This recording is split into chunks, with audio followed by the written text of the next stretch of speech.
Mervyn Malcolm Dymally, May 12, 1926 to October 7, 2012, was an American politician from California. He served in the California State Assembly, 1963 to 66, and the California State Senate, 1967 to 75, as the 41st Lieutenant Governor of California, 1975 to 79, and in the U.S. House of Representatives, 1981 to 93. Dymally returned to politics a decade later to serve in the California State Assembly, 2003-08. Dymally was the first Trinidadian to serve California as state senator and lieutenant governor.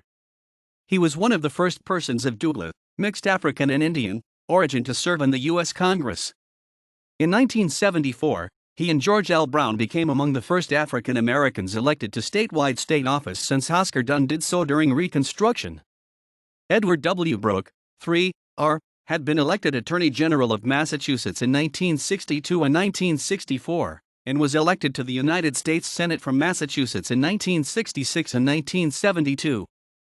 Dymally was the second African American to hold statewide office in California, following Wilson Riles, who served as California's Superintendent of Public Instruction starting in 1971.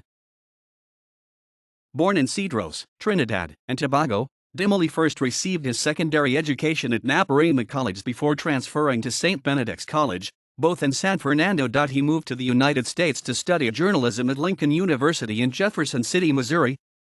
After a semester there, he moved to the greater Los Angeles area to attend Chapman University, and completed a Bachelor of Arts in Education at California State University, Los Angeles in 1954.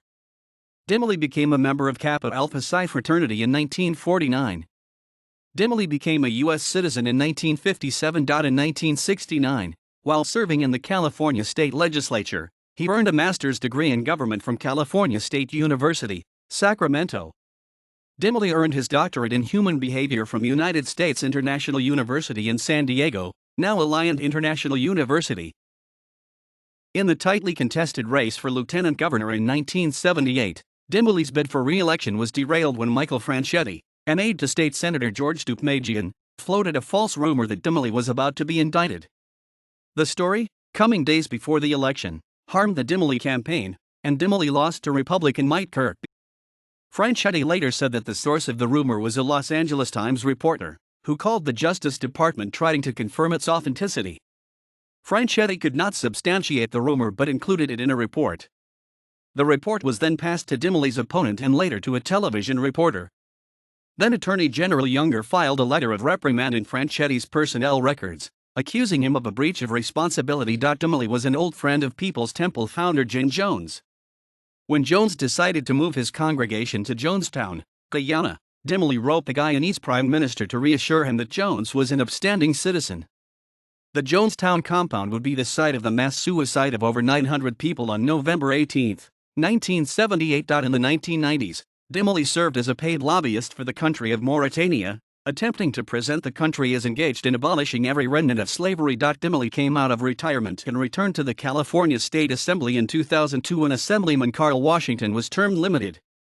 He served for 6 years and then tried to return to the state Senate in 2008. However, he was defeated in the Democratic primary for state Senate election by Rod Wright.